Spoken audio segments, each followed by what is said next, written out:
This program contains content that may not be suitable for viewers under the age of 18. Viewer discretion is advised.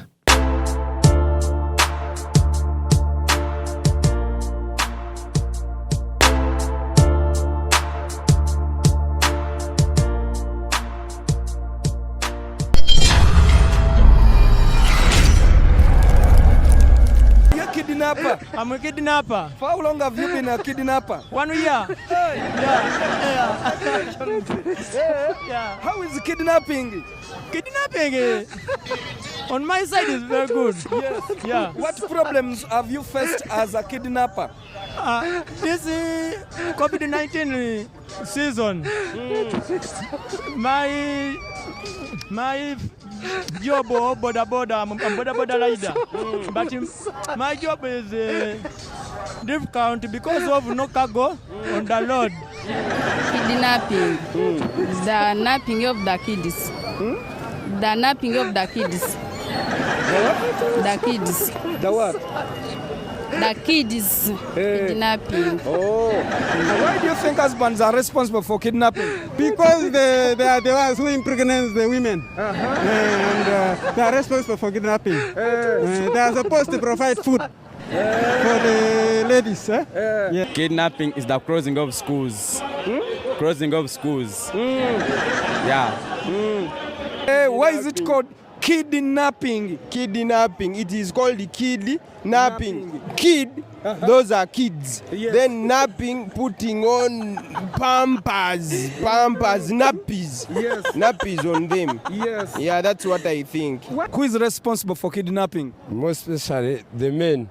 Hey. They neglect.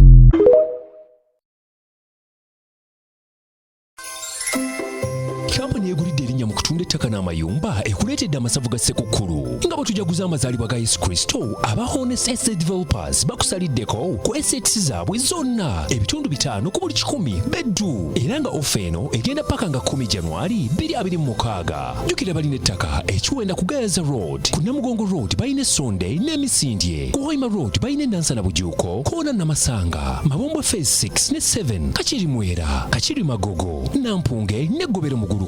Ku Lwentebe balina 0 Phase 5, Sisarutaba Express Highway ne Nakawuka, amasannyalaze n'amazzi weegali ate ng'ettaka lyabwe lyakyapa mu ngalo. Jjukira balina n'enkola eya kibanja mpola ate nga n'okulambula kwa bwereere. Honest Estate Developers basangibwa Kampala ku Martin Road ku kizimbe kya Mankesho okumpi ne roundabout ya Aga Khan, oba tukubireko ku noti 772 572 873 oba noti 7 572 873.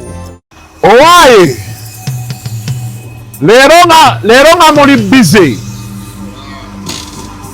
Ono siye mugagga wange. Emmotoka eno Jose bulungi bagikwatamu eri yonna wansi bagitereze. Kamalalo omugagga wange ono wano. Ng'oli mweraliikirivu. Kasuku. Nabye benzi yo wali ne ŋŋamba. Ugavoti. Ngombuzeeko. Kiri kitya? Awaye si byangu. Oluuto nga lukuggwako. Si byangu. Kasuku. Kiki? Obulamu nga bwe wabubala si bwe butambula. Buleka bugenda bukyankalana. Bukyankalana kiki obuzibu ki? Ndi mu katubagiro ka byasimbi. Oyagala ssente? Njagala ssente za bwangu. Buli wengezaako okugamba wano baleeta ekyapa, leeta ebyobugagga byo. Naye kati lwaki tonkubirangako ebyo bintu tubimala buli lunaku? Tofaayo jangu kutwa. Tugende kati gwe yagimanya nti ekyo kiwedde. Kiba kiwedde. Aji tutuuse weewano. Aji ogirayo Delta Cash weewano. Delta Cash. Basangibwa wano Naalya ku kizimbe ekiriko Children's Clinic. Obayaji njagala ofune ssente. Olina engeri gy'onyumira mu benzi yo. Ate nalwawo. Okitegeeza ate waliwo engeri gy'onyumira mu benzi yo.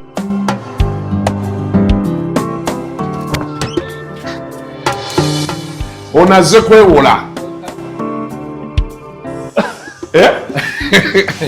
Kibadde kitya? Njo sikimanya nga toli musajja mugezi. Okitegedde? Otaasizza nnyo okimanyi baŋŋambye ebintu bitono nnyo.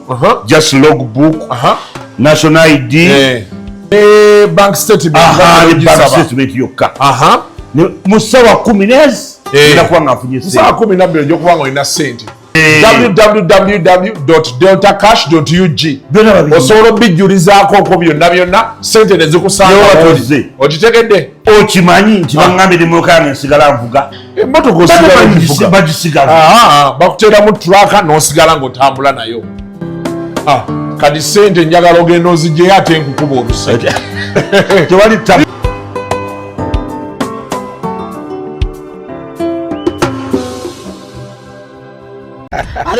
luzungu kale kazi kuti jikole sawa namba luzungu luzungu tugenda muza kujere kutoka ntoko ndimbuzi ndempuno babbi abakyala wale so mwiro mbenye mbuto katonda ya chembuto genda weji waminge yabaweereza buno bukeeke obutini singa babu mutwale bamusonseka mukamwa bwonna n'abufulumiza mu nnyindo kibwa alina guno omuggo gwa musa wayitista bibiya mu detergent waliwo wanagambye ebola y'akasajja kasendi kalimba bannange esendi bannange.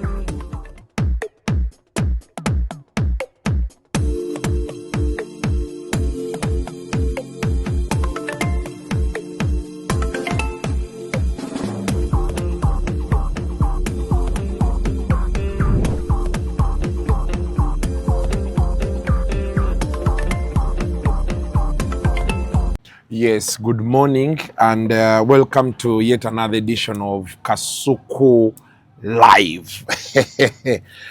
Leero show ogenda giraba leeti, ogenda giraba ssaawa 5 kubanga naffe tukuwanga abantu bannaye mwaka ku mwaka. Naye this year nina ekintu kyenjize era abantu banambuuza nti Kasuku bintu ki ebimu kubikufudde kyoli. This year I think I can eventually say because this year nina ebintu byendabyeko nemanya nti kisoboka. It is very possible. So this year I've learned 2 things. One, you have to be consistent, you have to be persistent, and that means you have to show up every day. Yes. Kuba nina kagundi ke nalabye omusajja nga agamba nti abantu bangi beesimisa self employment naye tebamanyi nti ffe abali mu self employment ate ffe tusinga okukola. Olaba business yaffe kati ng'eno gye tulimu eya digital media rota ze the day you don't show up you don't earn. You have to show up every day. Leero muti aba nkubidde ku saa 12 obulirimbo buvuddemu emu kitundu. Saa zino ziri 2 kitundu sho twakagitandiko girecordinga. So the thing is you learn that even when you're not feeling well, even when because there are people out there, over 10,000 people. Kasuku Live buli video gye tuteekayo buli lunaku at least ne tuteekayo videos zonna zirabwa abantu mutwalo 10,000 people. So there are 10,000 people out there waiting to watch Kasuku Live. There are 10,000 people out there waiting to watch someone else. There could be just 10 people oyina dduuka abalinda okeere bajje bagule bajje bakuwagire. So the mere fact that you show up every day, ntera nnyo kigamba abantu, you need to be showing up every day. Enjawulo wejjova. So you need to be persistent, consistent. Olemerako nosigala ng'okikola naddala ng'omanyi nti kyekikola bimu ku bintu byenjiza omwaka guno. I think oluusi ba motivational speaker boogera ebintu oluusi tuyinza okuba tetubitegeera because tetuli mu myaka gibitegeera, but along the way ndowooza nabo era tulina obbagambako batandika okwogera n'abantu bekikwatako. Motivational speaker tewali kikozesa motivational speech gigamba bantu ba myaka 25. Inatandika bigamba bantu ba myaka 3 actually 4 because kati ennaku zino 40 is the new 30. Tandika bigambira eyo abantu obintu tandika okubanga babiraba. So byebyo, but yeah, through all that njagala bebaza in a special way mwebale kumpagira omwaka guno eno Kasuku Live omwaka twagugaddewo kati wano tuli mu bawa bonus track muli mu bonus naye ng'omwaka gwo twagugaddewo. We called it a wrap. So I want to thank everybody that really supported us through the year. Ebintu byonna byonna bye tukoze bibadde massive. Njagala okusookera ddala kuba Kasuku Live abalaba. Channel yaffe tulaga nti ebitundu 4 ku buli 100 ebitulaba bali Kampala wano. We don't take that for granted. 40% of the people who watch us bali Kampala wano. And Katonda kyabadde akyanyambyeko ebitundu 6 ku buli 100 ebitulaba basajja. Naye abasajja tebalina nnyo kajanja. Abakazi be batandika nina byenalayo ebikomentinga ku bintu ku gundi yange yeggula ya Talk and Talk Show ku TikTok waliwo ababusalaasala ne babuteekayo naye ekikomentinga bikazi bikomentinga Kasuku tonneesibaako. You have never watched, you have never liked, shared or subscribed ku Kasuku Live. By the way, nina n'akantu akalala ke nnalabye. You people don't support us. Mulinda always wabawo akantu katerere kati mwasamya agamwa. Kati nategedde abo nabo sijja bawa budde era nga bwe mbadde sibubawa. You don't watch Kasuku Live. Comment sengana gisanze Kasuku Live ku YouTube channel. Owuzumira ku TikTok konja samirira. Olinga B. So ebitundu 6 ku buli 10 atulaba basajja. Wakati w'emyaka 2 n'emyaka 45 be basinga otulaba. So awo yembeera eyo gye tulimu. So I want to say thank you to all of you that have watched the channel. 60% of the viewers bava diaspora.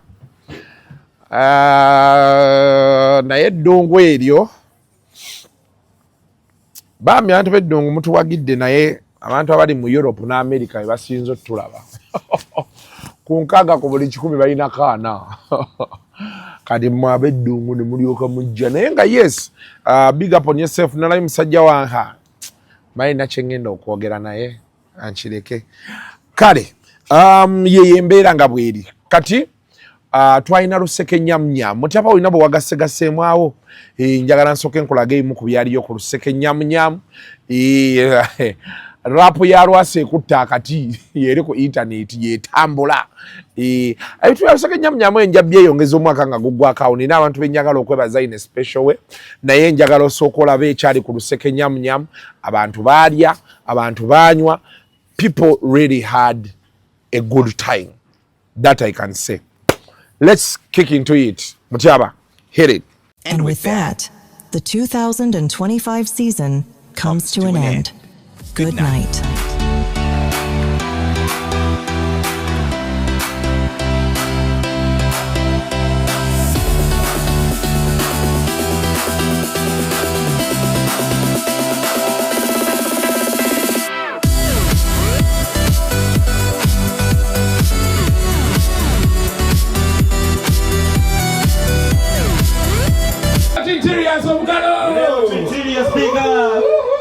So those people from Layout Interiors, thank you very much. Nabo baganda bange buli kisoboka bakinkoledde nabo basangibwa awo Ntinda Bukoto Road opposite TMT supermarket. Yes. Njagala okwebaza aba Delta Cash. Bano benjogerako olwabagamba nti luseke nyamnyamu etuuse ne bagirawo. Delta Cash, thank you very much. Awo bawula sente bazikuwola oyina emmotoka okuva ku miliyoni 3 paka ku miliyoni 4. Olekayo olesiro ogubuuku national ID ne bank statement. Owenju tazunga. Basangibwa Naalya ku kizimbe okuli Children's Clinic ng'ogendawo within 12 hours sente zo oba ozifunye. Bewa Delta Cash. So totandika kyali December mukoze ntya ng'olina emmotoka. Kiteekeyo kisingeyo kijja kijje. Then njagala okubaza bannaffe aba right now. Yeah. Right now, temwaze muli mukulya? Right now. Hey. Muli mukulya bambi? Batambula. Tugamba nti download the Right Now app. Bw'omala okukidownloadinga otandika okufuna rights ezikujja wano to different parts of the country. Kitu. Si Kampala yokka, the country. Mbarara. Kati abana Masaka abaddayo ewammwe Masaka. Teka mu ride nawe kutwale Masaka. Yaba tumanyi. Wabi Si wabi. Kale. Abasigadde njja beeyongeza eddako. Alright. Naye nga abantu bebatyo. Baganda baffe aba Victoria University. Victoria University is the leading university in Uganda right now. Kituufu. Era nga abagala okusoma ebintu ebiri hand zone. Nga sirya theory balimu hand zone. Victoria University obugalo. naye n'esimu ba influencer ntuludabye my sisters beda n'abalala singa mwekwata bulungi n'esimu genda gigayidinga waje ye president so ab'ebitiibwa mbasabasabako genda gamba bingi but in the short time munzikize nyandize mbajulye ka delegation kendi nako ono chief press secretary wa president Munyagwa command man party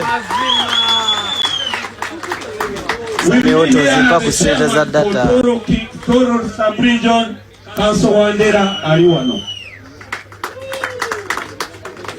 The Deputy President in charge of Uganda, Professor Dr. Habib, is here. The Deputy Mobilizing Secretary is here, Engineer Dafara. Our Chief of Intelligence is here. CID.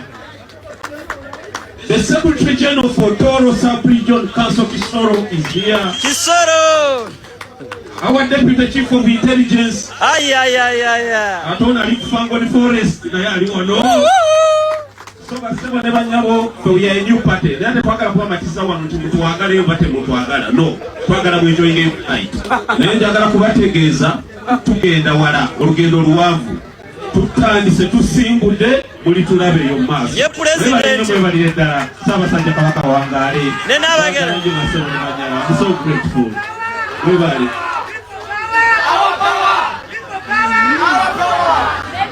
I don't know.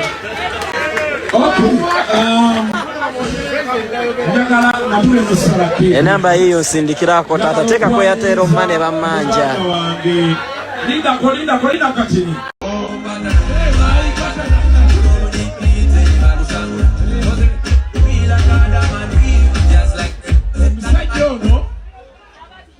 Omwaka begwali kuchuka producer Ronnie yangamba katika nsigale mu studio nkole emirimu emirala tulina ebintu byetukolako ebirala right tulowooza nti omwaka guno leero tunaaba tulonkinga naye tetwasobodde naye ayina ebintu ebirala product gyakolako tusuubira nti ndowooza Easter weenaatuukira tujja kuba tulonkinga product yakasuku live ate eddako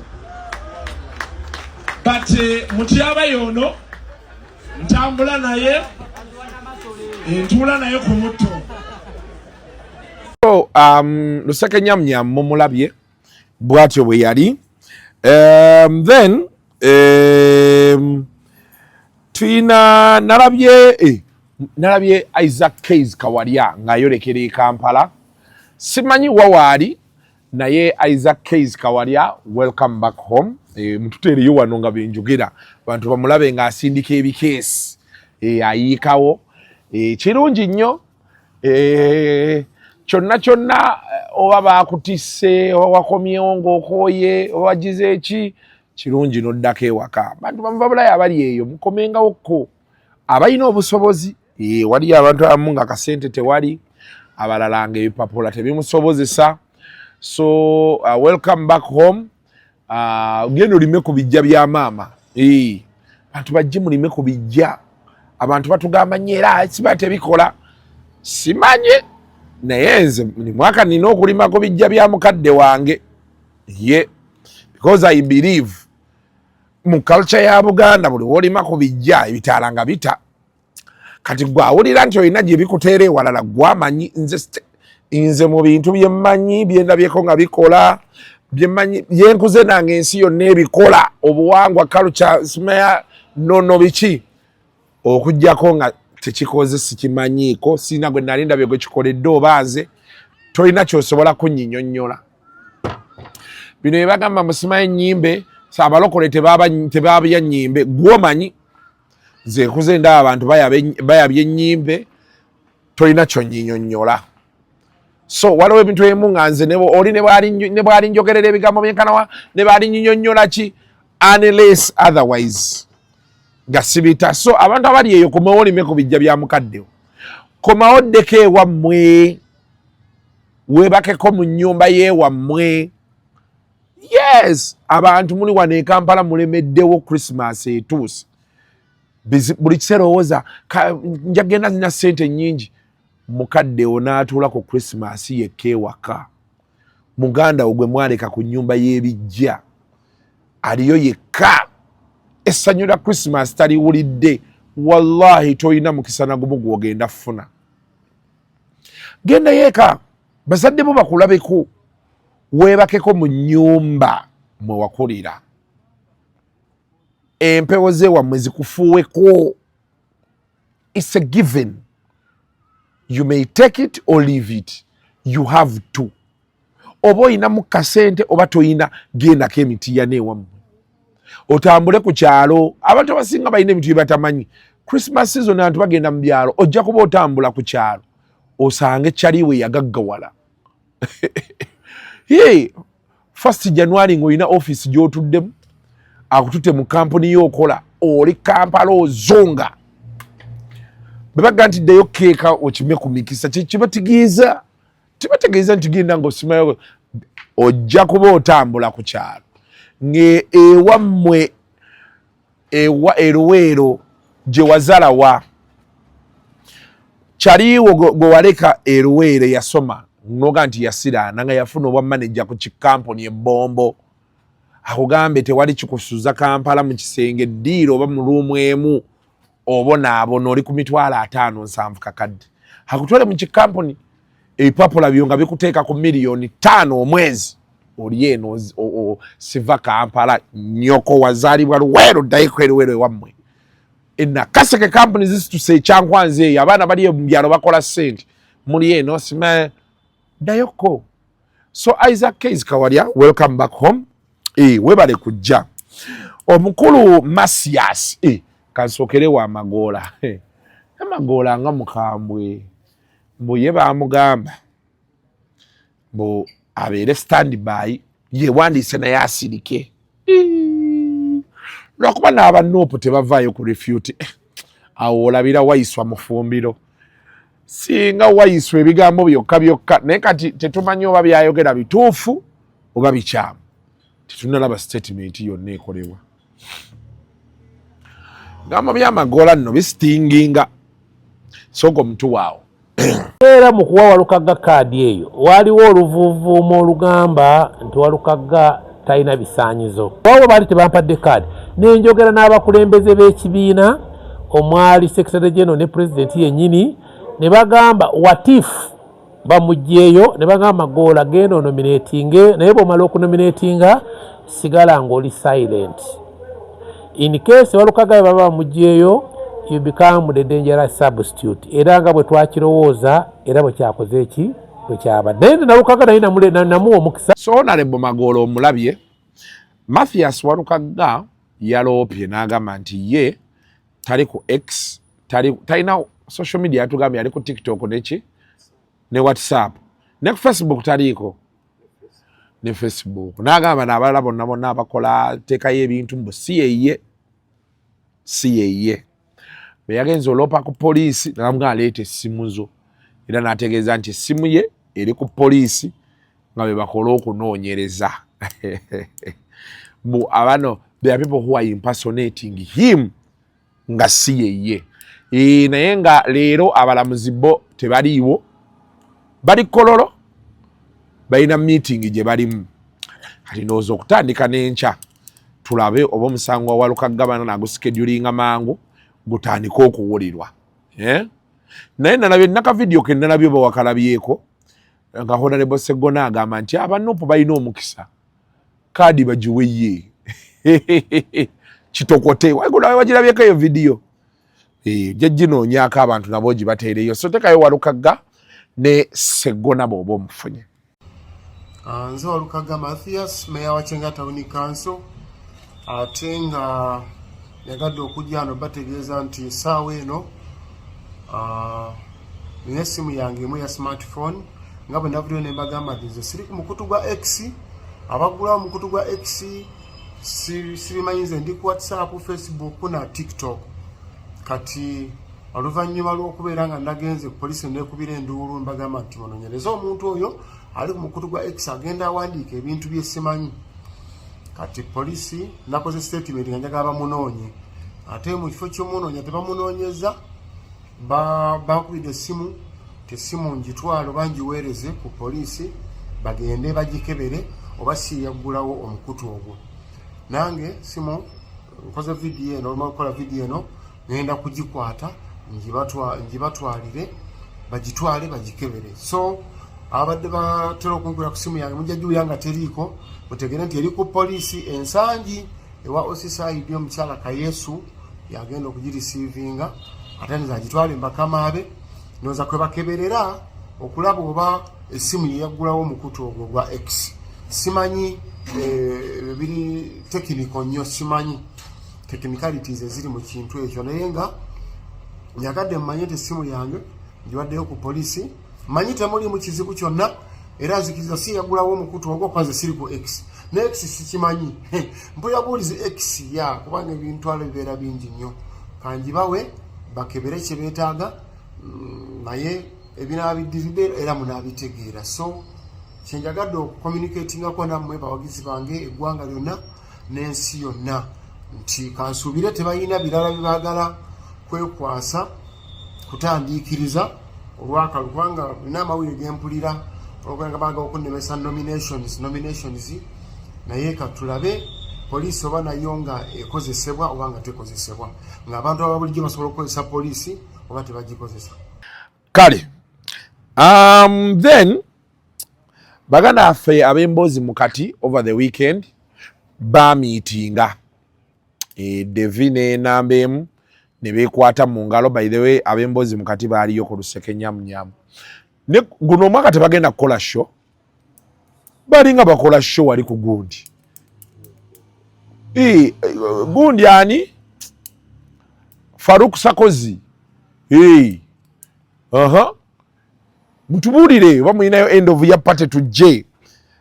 So bakwataganye baddiŋŋanye sembeera biri byaweddewo soko batuteereyo awo.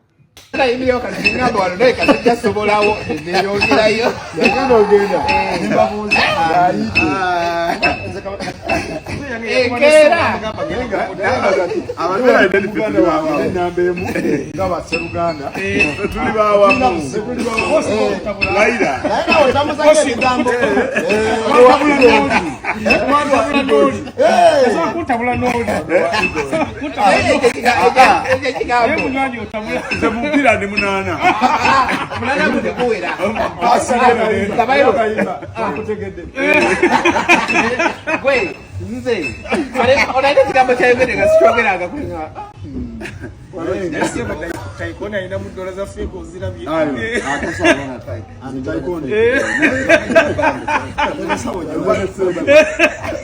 Naye se mupira kawali. Tugenda kola show ejja muganda wange namba emu ne Debiko sawa yonna ekintu kyonna naye nga ffe tuli bulungi bano myaka gyetubatamanya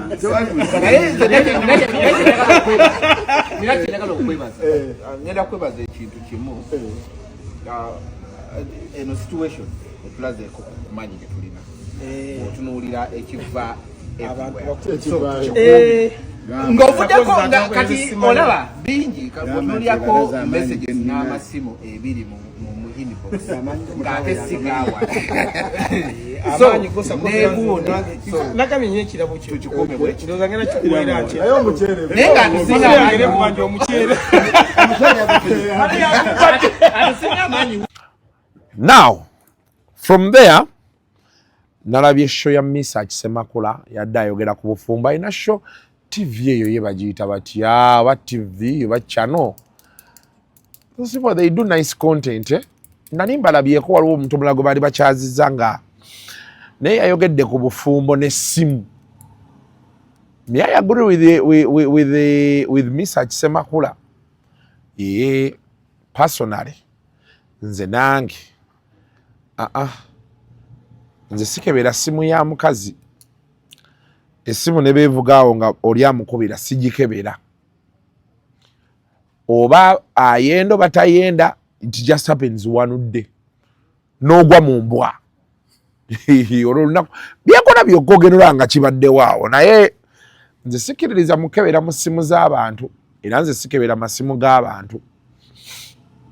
I don't. Olane ya mutabani wange sigikebera. Abeerawo n'akola ebibye. I don't check people's phones. Kyekinyambye wano I'm a firm believer that atanjagala or if someone is doing something wrong, the signs will show. At some point my ancestors bajja kumubikula tumulabe. Naye bino ebirala kati okwata essimu y'omuntu n'otandika ogiyitamu bw'oti ng'onoonya ki? Ekyo ekibuuzo tulina otandika okukibuuza abantu. Wanoona w'obikkulira obeera onoonya ki? Sikitegeeranga bulungi. Anyway, abakebera amasimu bakebere, ffe tuliwo okuziika abafudde pressure. Naye Misaki yayogedde ekintu. Ate n'akyekingabo n'abasajja. Naga nti omusajja gwe kola roolo yo. Because waliwo gye bayita gender roles. Omusajja olina kukola ki? Omukyalo olina kukola ki? Muharmonizing. Naye abakebera amasimu g'abantu mbabuuzizzaako ky'onoonya ojja kifuna. Kubanze nze bw'okebera essimu yange ky'osanzeemu tokimbuuza because kikwatako. It's not your business. Kajanja kwetumiikiriza. Tobimbuuza. Kasita obimbuuza nga nkubuuza wabijjeewa nti mu ssimu eyaani nga zidde okunywa. Tuteereyo Misaki awo. Very wonderful submission. Eyo submission yagikoze tugenda mu nnaku nkulu. Omaye waliwo abakazi nga bo emizimu gy'ewaabwe tegibyagaliza kuba bulungi. Tugenda mu nnaku nkulu emizimu gy'ewaabwe gigakebera ku ssimu y'omusajja era onyiige.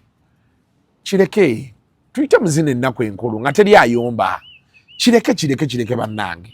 Naye gwe n'obeerawo ng'omuzimu gakebera essimu. Omusajja agiresaawo agenze ku dduuka n'abaana bagenze ku supermarket bavuze. Omutwe gwo ne gukuweereza kanjikeberemu. Abaana babadde bali happy ne taata waabwe. Muli happy. Engera Christmas yonna New Year bwegenda okufa. Lwa kintu kimu buteewummuza. Weewummuze. Batuwe mutyaba. Bwe nkoma weewange nze essimu zange nteekaawo bwenti. Sigaana kwebaka tulo twange. Gwe boyagala kebera. Okuteekaawo ne password. Gwe bw'okebera. Bibyo. Nze siwoza musango gwa ssimu. Kubanga ne ya mukyala wange ne wemalawo emyaka 10 sigikwatako. Kyo kirungi. Era siwuliriza. Ne baba mukubidde essimu siwulira nti ani ayogera naye. Mukyala wange bw'afuluma nti alina gy'alaze sirondoola. Kuba mmanyi sitaani alinga kagaali. Okolera amalala mu kibira n'ojjako emikono. Naye bw'otuuka awali abantu wekakubira. Olunaku lumu bwe luti bw'aba alina ebikyamu by'akola akagaali kajja mukubira ku bantu. Ntuukiriza obuvunaanyizibwa bwange nga bbaawo. Buli kyoyagala nkikola mu budde nga bbaawo. Wonneetaagira mbaawo nga bbaawo. Nkusanyusa nga bbaawo. Nyiza okuba nina weaknesses zange emabega. Kitegedde nga naye era nfuba nnyo okulaba nti I respect you. Toyina kyolaba. Kitegedde toyina kyokola ki? Toweefuula CID kuba sawasawa poliisi. Kati gwe weefuula owa poliisi. Kati ogedde ku atalaga. Eyo nayo tugenda kutuukayo. Gwe awaka obululu weefuula omukessi owa poliisi ne bw'oba toyina kyolabye gwe ne weefuula omukessi. Otandika n'oggwa zikkavu. Now, awo nga tuvuddewo Anitaire embwa eyafa. Wafuna ka video Anitaire ng'embwa ayina embwa ze baali bamulaga empya. Ng'emu agitomye prima. ayina embwa gye yatuuma Prima njagala kantu ako kateekewo awo. Yes, naye baami embwa ye yafa n'agitwala bagiteeka ku lusaniya bati ne bagitwala ne bagyokya. Omukazi oyo yakaaba amaziga bannaaye. But me, I understand where she's coming from. There are people who are attached to things. Lwakuba n'emirambo bazungu abantu babeerawo nga baagala embwa zaabwe, baagala kapa zaabwe nga bazaagalira ddala, nga baagala nga babyagala. There is that attachment you get. Okitegeera. So me, I understand where she's coming from, but you know, most of us are not like that. So you leave it and let it go. You get it. So tuwe anteida awo wonna process ye. Kati ate awo tuyingire chosen Becky. Chosen Becky. Abadde nange in person. Mama wange omulungi webale kunkubagiza. Yes, the other white dog is the one that died. Yes, that's her. She was called Pixie. Yeah, that the white dog. If you went in there with me, then you must have seen it lying on a table. It's corpse. Mama. Embwa yange mama. Oh.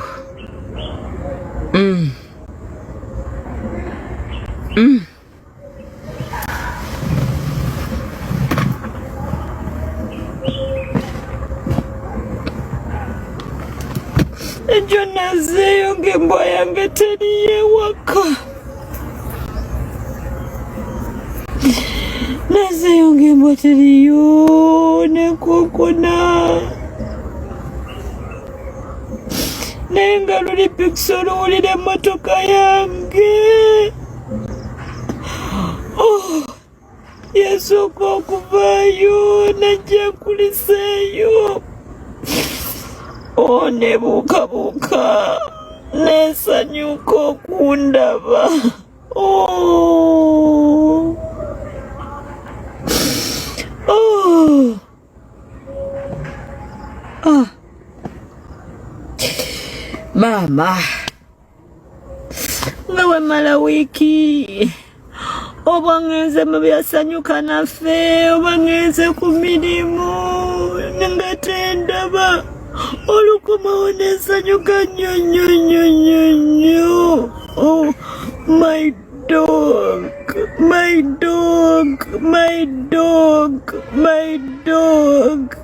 Oh, my best friend. Yeah, my best friend. I don't know why he chose to go. I don't know why you did that. I don't know.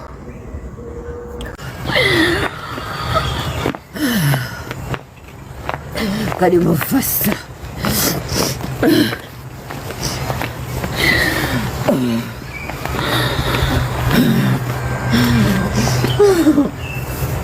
Oh dear. I hope you will understand that I was saying your last thing.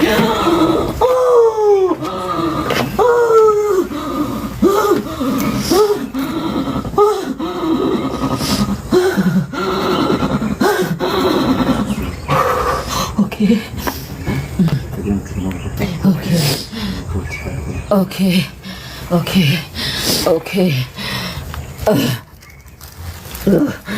My friend. Oh. Hey. Mama.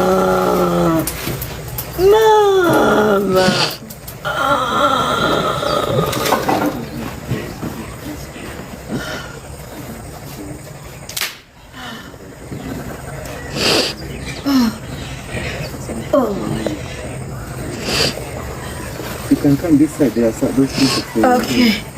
Okay. All right. Okay, what this? Pixie, I'm so sorry if I ever failed you, but I loved you so much. I loved you so much, and I guess you knew how much I loved you. Oh, farewell, my best friend. Farewell. No. So Antairo mulabye. Nga tunayingira Chosen Becky waliwo olutalo olwa Breweries ku weekend. Gloria Bugi ne Aronix. Mbu Aronix yagamba mbu ye tasobola kukola kolabo ne Gloria Bugi.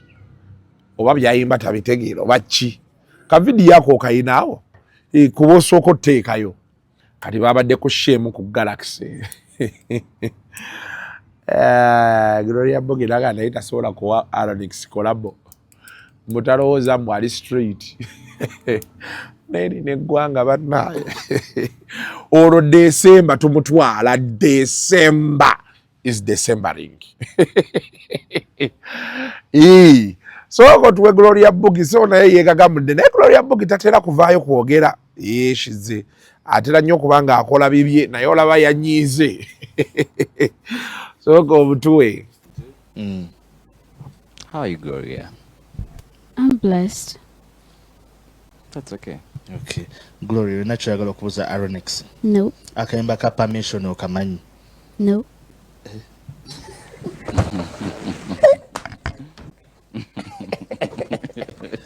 Gloria, what's the money in Bazava? No.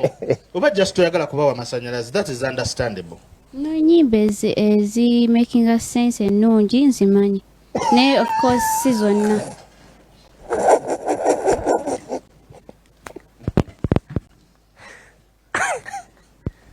I stop my DJ name road.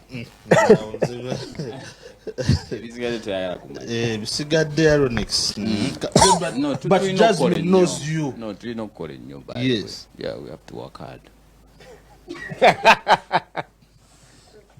Gloria, are there artists you have heard of who are not supposed to come into next year? Basigale Muguno. I'm not a judge of that, but I have a message to artists. Abagala okurayizingira kumanya g'abalala. Okay. Should stop it. The likes of the one seated next to you. Yeah, he had a lot of to say about me, and now he's quiet. That shit don't make sense. You just have to work your way up. Si walampanga ko muntu yadde banja batanjagala banjogeddeko ebintu.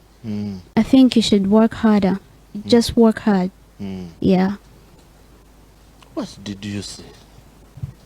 No, I was like, she should make music, not to show her body to the people.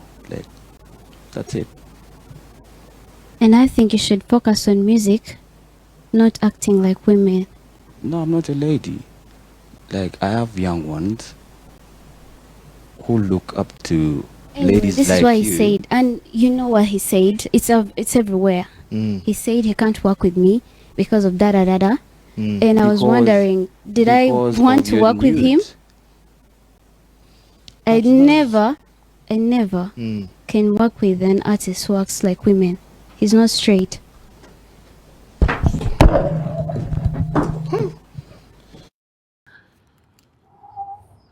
So yo Gloria Bugi. Ebintu sibyangu.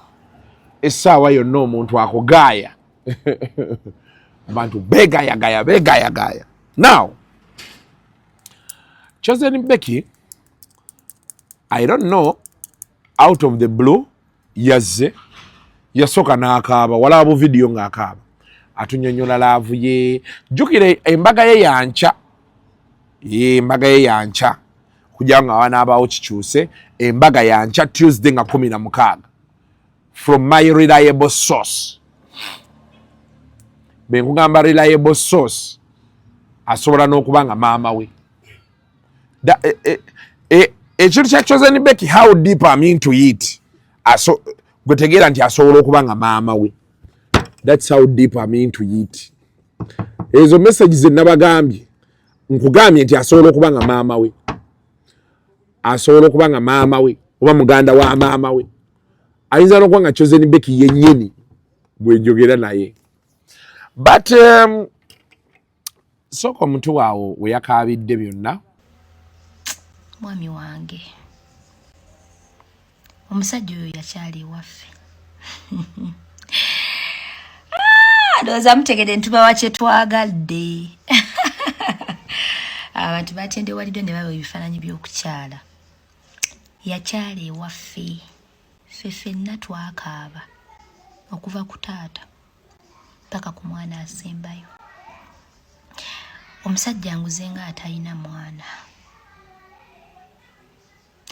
ninga akawala akato oba akasoma university ne kasoma emisomo gyago ne kagenda e Bulaaya ne kakomawo nga kakitiibwa abasajja ne bagamba nti twagala omusajja omulungi agwanira muwala waffe omwami wange bw'atyo bwampisizza baby manyi vidiyo eno ogenda giraba webale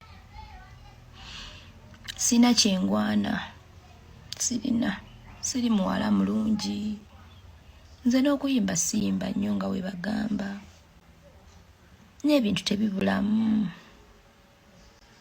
naye mukwano gwange olunaku lwe wamproposing olwo lunaku naye ndirowoozaako olutuko lungiika naganye okukaaba so ngenda kulwana n'amaziga musajja yamproposing omusajja yanaakyali ewaffe bane kukyala yaleeta ebintu kambabuulire twekaza naye omusajja bw'akyali ewammwe n'akwanjula kyanjawulo n'olutuko lungiise kyanjawulo nnyo nnyo nnyo mpulira mwagala nnyo nnyo nnyo nali naggwamu essuubi nze ndi mwana muto naye nali naggwamu essuubi nabonaabona mangu buli we nagwanga gaabanga maziga ng'essuubi lyabula ngamanyi ndiko ekikyamu essuubi lyali lyabula ku myaka gyange emuto nga ninga omukadde era nga I'm proud of it nga ndi proud nga yebanvuma obukadde kituufu ndi mukadde nazaala mangu naye omusajja oyo anjagadde bantu mmwe sijja kwogera bingi kubanga nayogera ebingi nga nnimba nayogeranga bingi nga mpuruvinga naye kati ebintu mubiraba bino tebiriiko kupuruvinga byekola byokka terukyanka olunaku oyo omusajja n'atangamba nti ndi mulungi nze nali manyi ndi mubi nze baŋŋamba ndi mubi era nga nomala oŋŋamba nti ndi mulungi gwe nkukyawa kuba oba mulimba oyo omusajja buli lunaku aŋŋamba ndi mulungi omusajja yagadde abaana bange alina okwagala buli kye namiisinga mu musajja buli kye namiisinga mu siteegi y'okwagala kinkoledde omusajja oyo nga yakankwana nze nali sigendangako out nina ebigambo 100 ebyo y'omusajja kufiirwa obulamu bwange nasimanyi bya out bagenda batya kati nga ngamba ove waakogende out oyo omusajja ntutte mu movie abantu b'okwarena bakimanyi n'ab'okwakashia akashia ndowooza nentukesa ne bintama nga lwentukayo ne bakabwebasi buli kirungi akutwala mu kifo n'otuula awo nagamba nyumirwa tibamala okukaaba ebyo byakaabye byesitaategedde Amiri n'awandiika olina gundi ya Amiri yavuddeyo n'ategeeza nti asirise bw'anaavaayo n'ayogera nga mugamba mubi gundi eyo gituteereyo awo bw'anaavaayo n'ayogera nga mugamba nti mubi osobola okugenda ku peegi ye ya Dikteta Amiri waliwo yawandiikidde wano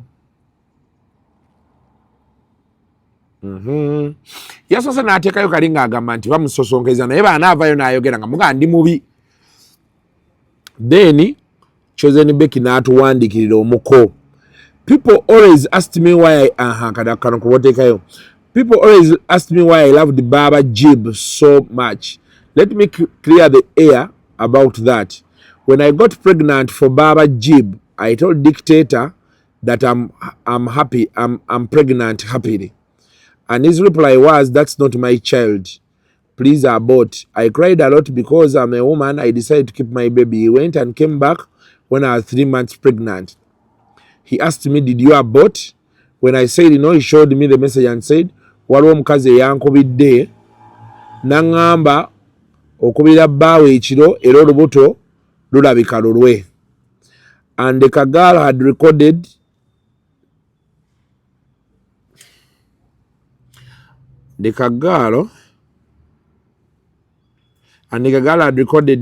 saying Becky Mugambe babe ave ku bba wange. He even forged the message and showed me that someone sent him message of me nga nekwana with another man. I told him ever since I met you Munang, I've never loved any other man than you. He insisted and told me about because that's not my child. So forging all those messages and recordings, his mission was to force me to abort Baba Jib. Baba Jib ye mutabaniwe. And from there, when he went, he came back when I was 8 months pregnant. Because I had posted myself on social media, he came for videos to get likes, maybe to show people that he's in it. When he came at 8 months, I begged him to go with me for antenatal. He agreed. And when we went for scan, doctor said, Becky, you are left with 1 month. I swear the guy went out and started counting. Maybe he was counting when we had sex. I'll be honest, I also felt rejected. And so I hated my own child. I overcried. I was all alone the whole pregnancy, and Dikteta rejected my baby from the womb. When I got labor pain, I called Dikteta and told him Olubuto Lunduma. He said, now in the car. Mwebale, and then he hung up the call. I cried and went with my sister to the hospital. So when I gave birth, it was morning, 12 September 2024, exactly 7 a.m. I called Dikteta and told him I've given birth. He said, okay, it's raining. I'll come when it stops. All my friends came except the father of the child. Later in the evening, mother-in-law called and asked, did my son come? I told him, no. He refused. The woman got pressure and fainted. When her sister called Dikteta, your mother has fainted. Agambye lwaki omuswaza n'otagenda mu ddwaliro okulaba mukazi. That is when Dikteta came. When he reached and held Baba Jib, his words, oh, mwana ono bawaani, kale simutegedde. Bachala, with all the bleeding, I had the pain. Those words will never leave my heart. Because I cried a lot. He said, anyway, Rebecca, smile. Let's shoot this video. It will trend. That's when he gave me money. And because I'm a woman, we hide a lot. I smiled and pretended. After video, he told me, give me the money. I have a lot of problems. He took his money. He went and never came back until Baba Jib was 3 months. I was all alone with my son. When Baba Jib made 3 months, I was home and saw Dikteta. He came and said, I had works, but I've come for videos. And I shot the videos as much as he wanted. Then after he went until Baba Jib, 5 months old. In that pain, I had a friend I always told my pains. That was Mr. Sekaj. So I called him, told him all the story because I was dying of pain. Mr. Sekaj cried. Sekaj nyoko, chechari chikabya. And told me, why didn't you tell me all along? He said, Rebecca, I'm going to be the father to that child. If the biological father had rejected that, okay, then I'm willing to be the father. From there, we started taking Baba Jib for outing, buying milk, caring for him. He would even come just to make him sleep until today. He's the father Jib knows. I've never taken Baba Jib to hospital when he gets sick. He just calls me and tells me, come, we're in the hospital. And he even told me when Baba Jib gets sick, call his dad and he sees me. You people, Baba Jib can't do anything without Mr. Sekajja. I'm happy my son got a father that truly loves him. And he's happy. He's no longer rejected. He's loved. That's why he loves him, because he was rejected. And I thank God. Oyechezoni Becky. Kati nezileta Amir. Men don't reject kids, especially with a kid with a woman like Becky who has a name and money. Ono teyabadde gondi, ono teyabadde Amir. Amir yadde ku warning wali sikyo. Kati kitwale nti Amir kuba bagamba team. No man nadale at that point yegana mwana taliyo. There is no responsible man that will accept this cooked up thing. Yes, Amir may have said those words or even did all that. You know why? Because he went through a lot with that woman, especially moving to your brains. I can assure you, bro, tell him sajja tayagala kuzala mukazi yesobola taliyo. Another thing, did you watch videos of Becky's former driver? The guy who came with Becky from Masaka after she won a full music recording sponsorship with the Nick Products. That guy said that he would break every man. Remember, the two were still together. Then the driver said that Amir yoyo mwana mtwale ku DNA. Even Amir came out and defended the woman. If you didn't watch it, look for it. Women think we don't know when we make them pregnant. They think we are all stupid to count those days when they can get pregnant. We even have doctors we ask to confirm. Amir wouldn't be having any reason to come and say, smile, we record a video, it will trend. No, because already even a picture with her was enough to make them get likes, and you already had a bunch of them. Obato no onani yatuwadde bino. Ye Amir yadde ku warning ng'agamba bwana avaayo n'ayogera. Temugamba nti mubi. Kati nalayo Fifi the Queen n'avaayo n'agamba ku Becky. Sicho Fifi the Queen emirundi mingi abeera nnyo ku side y'abakyala. Naye this side yadde ku side y'abakyala naye, you know. So tuwe Fifi the Queen yawo. Guys, hi. Yenze Fifi the Queen mchala nsubuga omubwenti na banja omuka forest. Omukadde we kanisa nga tuze president wabako. Bano waliwo abakola emirimu bagenda kola no istamera ned. Era yenze omukadde we kanisa mubagambi president wabako yenze omusajja gwatasonda. Kakati no bubaka bwange bugenda nnyizera batategeera, but it is what it is. Tetusobola kutegeera kyekimu. Message yange eri bweti esooka. Message yange, hi Becky, chosen Becky. We already said congratulations. We are happy for you. We celebrated, you know, your marriage regardless of everything. Kakati Becky nze mbadde ngamba mukwano lowooza tekimala. Kati oli mu bufumbo bw'obupya, olina relationship ye empya, olina olulenzi lw'olupya lw'owaana lw'oyagala ennyo ate ng'ogamba nalwo lukwagala. Can you concentrate on this love? Can you use this opportunity to love yourself the more? Can you use this opportunity to love that man more so that, like, get more of the love? Werabire byoyogerako. You know why? Owa mukyere namugambye Amir asiriko yo nagambye oyo ndi mukulu we. Oyo ndi mukulu we. Alo yaddayo mba Fifi oyo Amir mukulu niwe yakola restaurant nze gola nasindika abantu more than 5 to go and support him. Nze. Kakati, yes, I paid for them yoga mugende muli wa Amir because I was supporting a young boy. Okitegera. However, Becky chemadde ngamba olaba otya Becky go concentrate nze kubuna obufumbo obupya omukwano omupya biri biveeko, because Amir is also a human being. You're going to push him to the edge. Eri abantu nga bomusindikiriza ennyo akoowa. Sijja kugamba nti teyakusobya ate nawe sijja kugamba nti tewamusobya, tekisoboka. Mu bufumbo ffenna twesobya oba mu relationship. Bw'obeera mu relationship yo nga tosobya, Katonda mwebaze. Kati nze yange nsobya. Era siyinza kubayo ne ngamba mbu nze ndi mutuukirivu nnyo eri omwami wange, tekisoboka. Ne ku ffujjo lye nnina, I always tell people mugumiikiriza nnyo kuba nze nina effujjo, you know. However, mwenna mwesobya. No one is perfect. Esawa eno oyinza tugamba nti videos wakolanga nagamba bannange sizaalira bwereero omusajja mpadde ssente era nze ku ntaana yange bayiteekako Amir nti wali oyagala kukakasa. Bantu bali bali. Some will believe, some won't believe. Kati nze ng'omuntu omukulu sijja kukkiriza nti Amir yali musobya 10 ku 10 tekisoboka. Era nze ng'omuntu omukulu sijja kukkiriza nti Amir talina ttafaali mu bulamu bwo, sisobola kukikkiriza. Era nawe siyinza kugamba nti tolina ttafaali mu bulamu bwa Amir oba gwe tolina kiwamugatako. Tami mugunde omulimu byetugenda okugata mutokasiba. So nze nno mbadde ndowooza ku lw'abaana bammwe, ku lw'ebirungi bye mwasharinga the good moments, the good memories, because teziyinza butabaayo. That's the truth. Stop, Becky, stop. I know women are going to come here and say, let her speak, she's healing.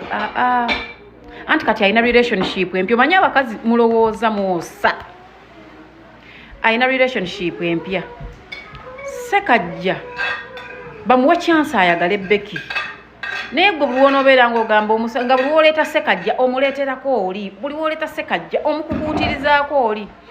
Sekajja bw'anaaba nga is an independent man bijja mutama, unless if he's not independent. Bw'anaaba independent man bijja mutama. Let him shine. Becky osobola okukola video nova ino tugamba bannanga omwami wange antutteko out n'okikomyawo n'otakomyawo by'oli. Kuba n'oli agenda tutandika okwogera ajja kusumulula okitegeera. Wali badde tugamba she's healing nga tonnaba na kuyingira relationship ndala kati wayingira relationship ndala kitegeeza you healed. Camera, stop that water. Kiba kitegeeza you healed, baby girl. Can you please show us that you healed? Because there is no way you can enter a relationship, never mu relationship, negenda mu fiance, never mu fiance, neyingira husband and wife, where you are now nga you've not healed. Tekisoboka. Kati you healed, Becky. Stop. Tamera, move away. Thank you. Oshitegeera. You healed, baby girl. Unless ngogamba tewahiringa. Naye ku njagala gy'ogibwanamu ono omusajja omupya. Ku birungi byogera byakoledde osobola byogera nga togattiddeeko Amiri naye muleke kuba ye namugambye dda asigale mu mukyere gwe naye takugattika ku buli kyagenda kukola. Kati ate gwe bw'onoobeera ng'omulemezzaamu naye ajja kulemezaamu. Because he is also human at the end of the day. Okitegeera. Olaba eno social media eno n'abantu ba Becky kankubuulire tebalina muntu mutuufu gwe baagala. Abavuma Shiba nti yamenya amaka be bawagira gwe nti towamenya amaka. Nkulaga abantu betulina. Abavayo ne bayimba oluyimba lw'abasingo mother abasajja babinya baleka abakazi mu nyumba. Be bavayo ne bagamba yali mukazi wa bbaawo naawe totuleekaanira. Media terina mukwano. Bw'onookisussa bajja kusala eddiiro. Bw'onookisussa bajja kusala eddiiro. So oyogeddeko ekimala tutegedde ekimala kimala. Because ne Amir bw'anaasumulula mulina abaana for God's sake. Ng'okujjako nga n'abaana si babe. Mulina abaana wakati wano. So can you let go? Because believe me, between me and you. So Fifi da Queen omulabye. Ne mukwano gwange Prima. Ne namulabye nga avuddeyo okwogera ku Chosen.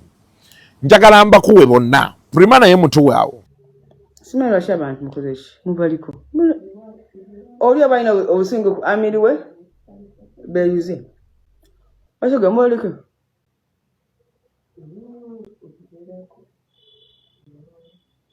Kwanga sibara kyo omugole. Prima singa kati ati okuvuma abantu. Which products are you using? Network. Now, nalabye ne Kim Love Black. Naye avuddeyo yagambye ali team Chosen Becky. N'amala n'amuyiwako amazzi. Banayo mikwano nalongo wamuwa neno first female president. Leero ndi ku team yago.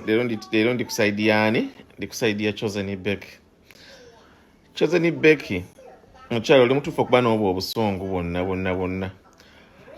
Omuntu akukyawa atya oba okyawa otya omuntu n'olowooza mbu n'okoze ekisinga okumuluma oyagadde mukwano gwe yina kwagamba ali successful business y'emmere ekwatayo azimba ennyumba etunulanga muntu aguze emmotoka agenze emekka muleke Ethan wange twakoze video ne Ethan ino by the way nga nnungi nadde munyumiza emboozi naye maama nga byemunyumiza tabitegeera munnange Chosen Becky nze ndi ku side yo ndi ku side y'amazima ga Katonda mu ggulu. Nange saka kuchawa muntu nabira successful otya ba ex bona baba ina kubera ki balina bochawa ex aba ina kubera ina kufuna mawuli agakusanyusa nga ali bubi. Efani endembo zijenade nkunyumiza Ethan endembo zijenade nkunyumiza okyajijukira Tojijukira yo yate oyo mwana kati omwana gigenda kunyumiza yachawa baba kati bawe nabira successful bamala okwawukana kati ekisinga okumuloma byakunyumiza biwuliro banneyogeza nzeka wataka kuliza mbozi zange munegenda sikokaka kubeera wano amandi tiimu Chosen Becky leero ochawo oti omuntu tobba bia wange ochawo oti omuntu nabira successful kale abo bonna bonna obalabye kiki njagala okwogera posti sibayisire ku Facebook posti ya Amir yannemye okulaba but tujja giteekayo inawa consequence nozencha ku big size shot tujja tandikiraawo tulabe ebintu nga bwe bitambula. Now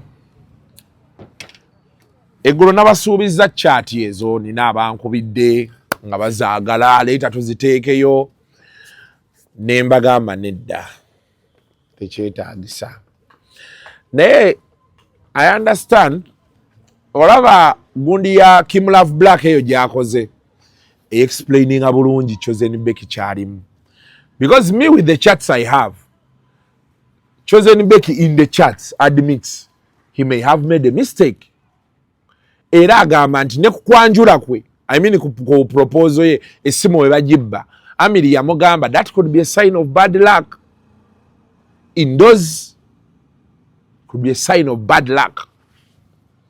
I have them neseka jenchuka gyabadde akyusekyuseemu ebiseera ebyo na biki in the chats Chosen Becky yafuna olubuto ne luvaamu because I think Sekajja was naye yali atandise okufuna amawagali nga ne wakatasulawo nga yeekyanze. I'm telling you here beba wakana mateeka nze nga nzijayo.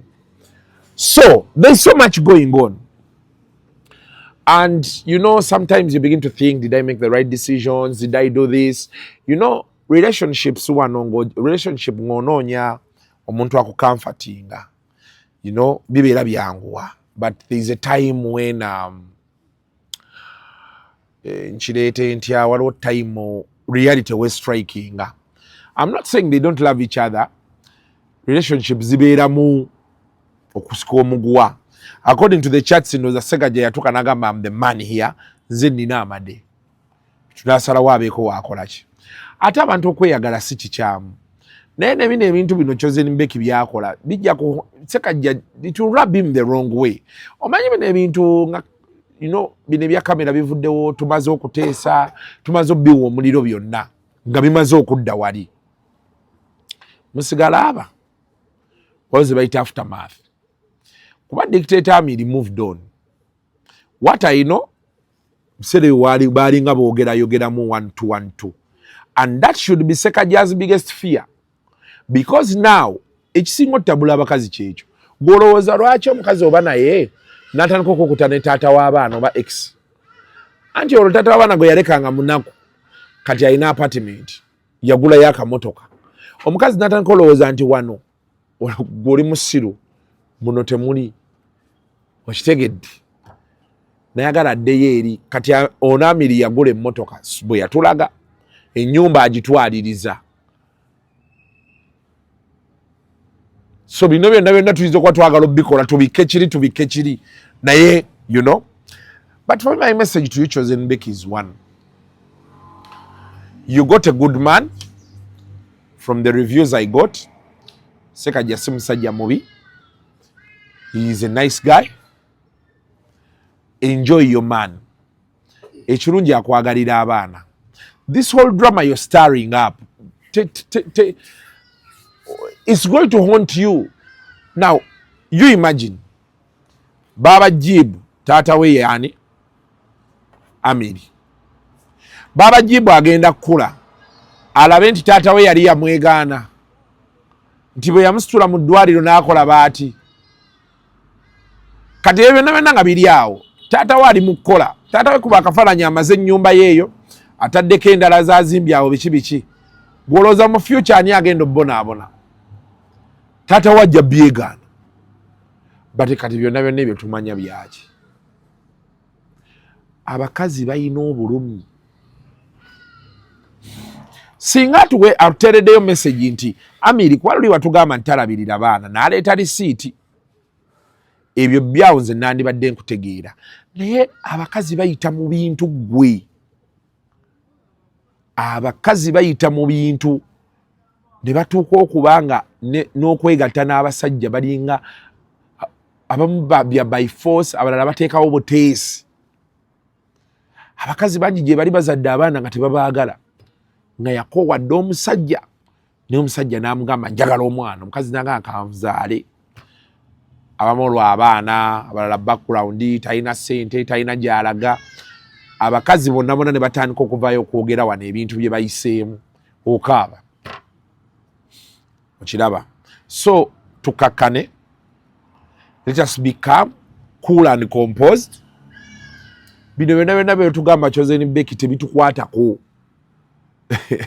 goyinza okuba oli ku ebyo nti beegaana omwana naye ajja neyeekubye ebifaananyi waliwo nga kati omwana ali mu myaka 2 ye mwenyini yeyenoonyeza taata we naye taata we yamwegaana at 20 years naye nga bw'oteeka wano omusajja eyeegaana omwana n'omuteeka wano abaana abasajja gye bali ali ku myaka 3 buli kimu akiina ennyumba emmotoka ayagala nakuyamba ku muzadde we taata yamwegaana ebyo biviireko ddala ebintu bye twagala oleete mu kamera twagala otubulire nti Amiri akuvuma akusojja ayagala lemesa mukolo gwo aganye olabirira abaana awo tugenda bitegeera ebino you have a wedding on Tuesday you on social media whining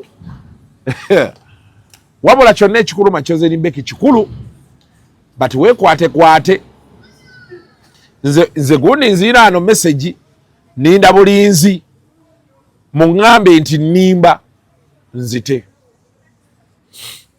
kyenninda ate nga Chosen Becky yakyogedde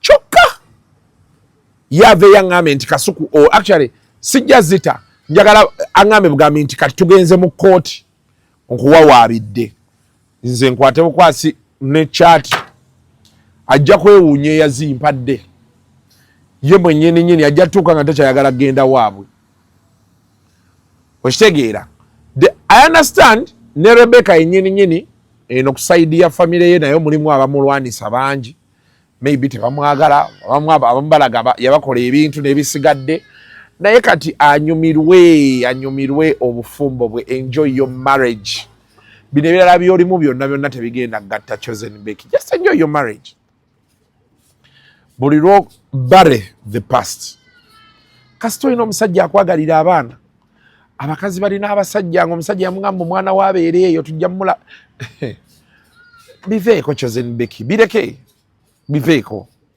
you have a wedding tomorrow be happy you know you have a man you love he loves you like you tell us loves your children continue Amiri muleke Amiri ojja mweteekako kati saawa eno Amiri buli lunaku alina omuwala ate mufumbo lunaku alinayo sorry alinayo omuwala gwe yeegatta naye sorry bannaye mujja kunsonyiwa kandi wako mutyaba okajjamu kati byalimu Amiri ayinza n'okuba asabirira sekajja agambe nti ye taata w'abaana bonna agende mu maaso fe abasajja tulina wootuuka nokasinga omukazi aŋŋambira wano nti yafunyeyo alabirira abaana abo nobeera mu bibyo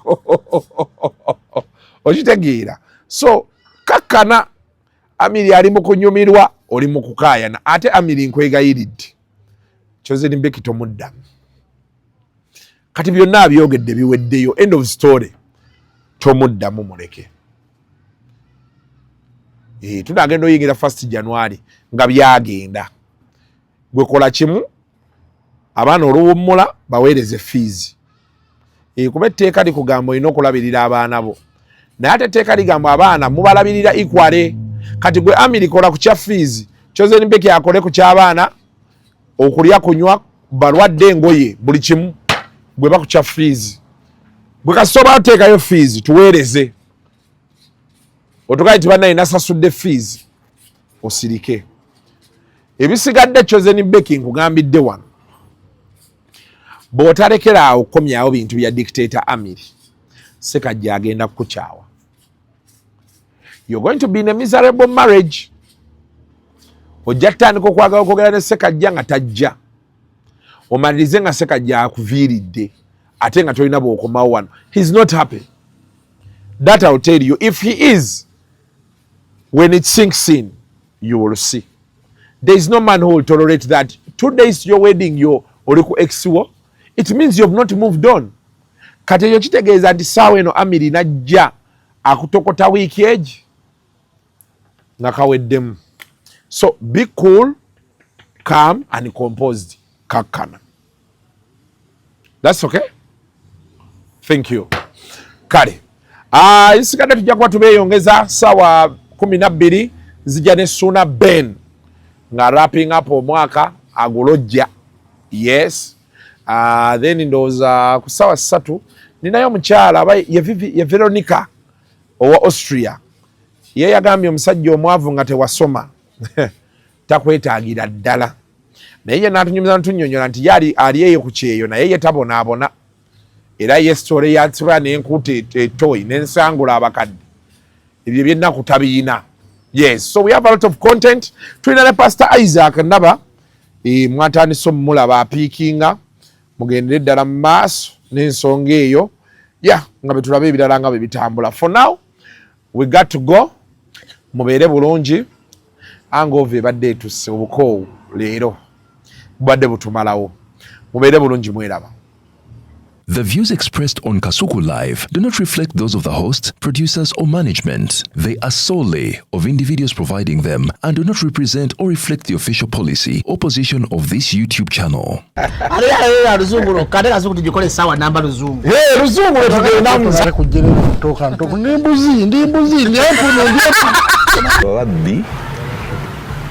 Abakyala wereso omuyomba enyembuto katonda yekyembuto genda wegiwaminge yabaweereza buno bukeeke obutini singa baaba omutwale bamusonseka mu kamwa bwonna n'abufulumiza mu nnyindo. Sakiba alina guno omuggo gwa Musa white star premium detergent.